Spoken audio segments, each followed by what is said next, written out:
All right, Reggie. Well, I don't want to, but I think legally we're contractually obligated to talk about what Are happened we? last night. Man, not much of a game, though. Wild lose 5-1. They go out in game six. Their season officially comes to an end. Quick recap about the game itself. Then we'll get into maybe their season as a whole. But the Wild outshot the Blues in the first period like 12-6. And you go in the second period down 1-0. Cam Talbot lets in what a lot of people thought were kind of an easy one. You knew he would have some rust to shake off, and he did. Yeah. Frustrating to say the least, but what was wild, no pun intended here, was things got only more frustrating after that. Dumb penalties, letting the Blues cash in on 2 more power play goals. They go up 3-0 in the second, flip the script, and the Wild, once again, Reggie, just nowhere to be found on special teams. 0 for 5 on the power play last night. And the majority of those, I mean, really just kind of awful power play possessions in their own right. One of the more notable lifeless performances in a must-win game from a Minnesota sports team we've seen.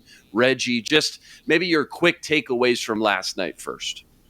Man, it's tough because just watching that play out last night, it was just like, dang, man, this is cruel.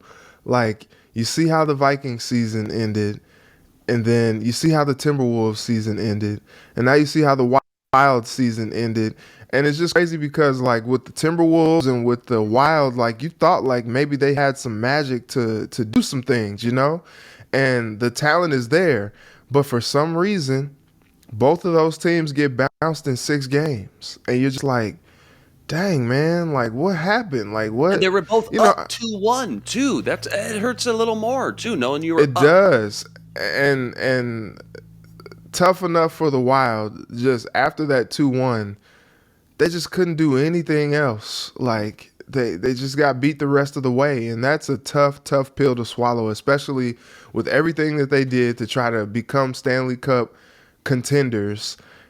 It's just tough. I thought it was unfair in the first place that they had to match up against the Blues in the first round because it's just like, dang, like that's the matchup you get, round one for all of your hard work and all of your efforts this season. You got to match up against the Blues round one, but like they were able to play with them, and they showed them that through 3 games. And so I just think it's tough, man. It's just like, dude, in an elimination game with your back against the wall, that's the type of performance that you have. Like that's what you come out and do. Like I don't know if they were just too tight, too tense, like but it didn't work out. It didn't look good, and it was just a miserable finish. You kind of just started to look at the time and just say like, dang man, like how long is this gonna Let's happen? get Like how out of long? here. Let's Yeah. just get it over with. Like just sticking the knife in us Yeah. just even more. Just can we end this thing already? Finish him. Yeah, all that talk of how fun this team has been, all the records broken, most wins this season, most goals in a season, something like 30 different goal scorers. Kaprizov, Mm. just a one-man machine, most points, goals, and assists in a season.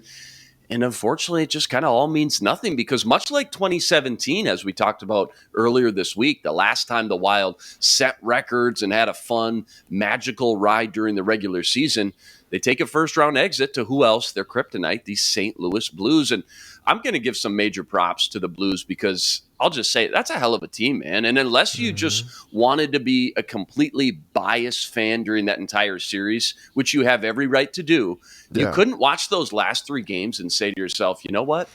I think this Blues team's maybe just be flat out better than us. You want the best team to win. The best team won that series, just flat out. And also, It's it's an tough. absolute shame, and you just touched on it, that the NHL playoffs are set up like this because you just had 2 of the top teams in the Western Conference go Hmm. toe-to-toe in round 1, and now somebody gets booted out early, and this time it was the Wild. It sucks, it hurts, it stings, but we said it the last 2 weeks right here, Reggie. To be the best, you got to beat the best, and the Wild Yep. couldn't do that. And just like 30 other teams in the NHL, Their season ended sooner than they wanted, but that's life. All right, well, we already touched on it yesterday, but real quick, Reggie, I know it's way too early for you to even start thinking about this stuff, but appease me here. Play with me just for a second. You've All right. seen how good the Wild can be, and then we've seen how good these other top playoff teams are, like the Blues and the Avalanche. So knowing what we know, what needs to happen next year to take that big step towards a championship run, not just the playoffs, but a championship run.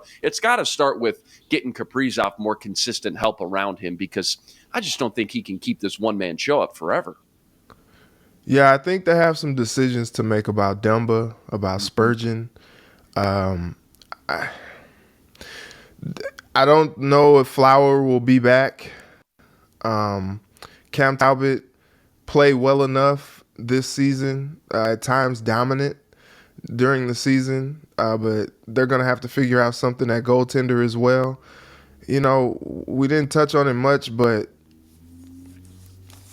I don't hate the decision to put him in net in Game 6. I think it was a very, very, very, very tough situation to put him in, but I mean, he was just, Coach Everson was just trying to do something different to, hopefully provide a jolt or a spark to this team. And it just didn't work out, man. We saw it work out with the Blues earlier in the series, but, maybe just call it Minnesota sports, man. It just didn't work out in the Wild's favor doing the same thing. And so,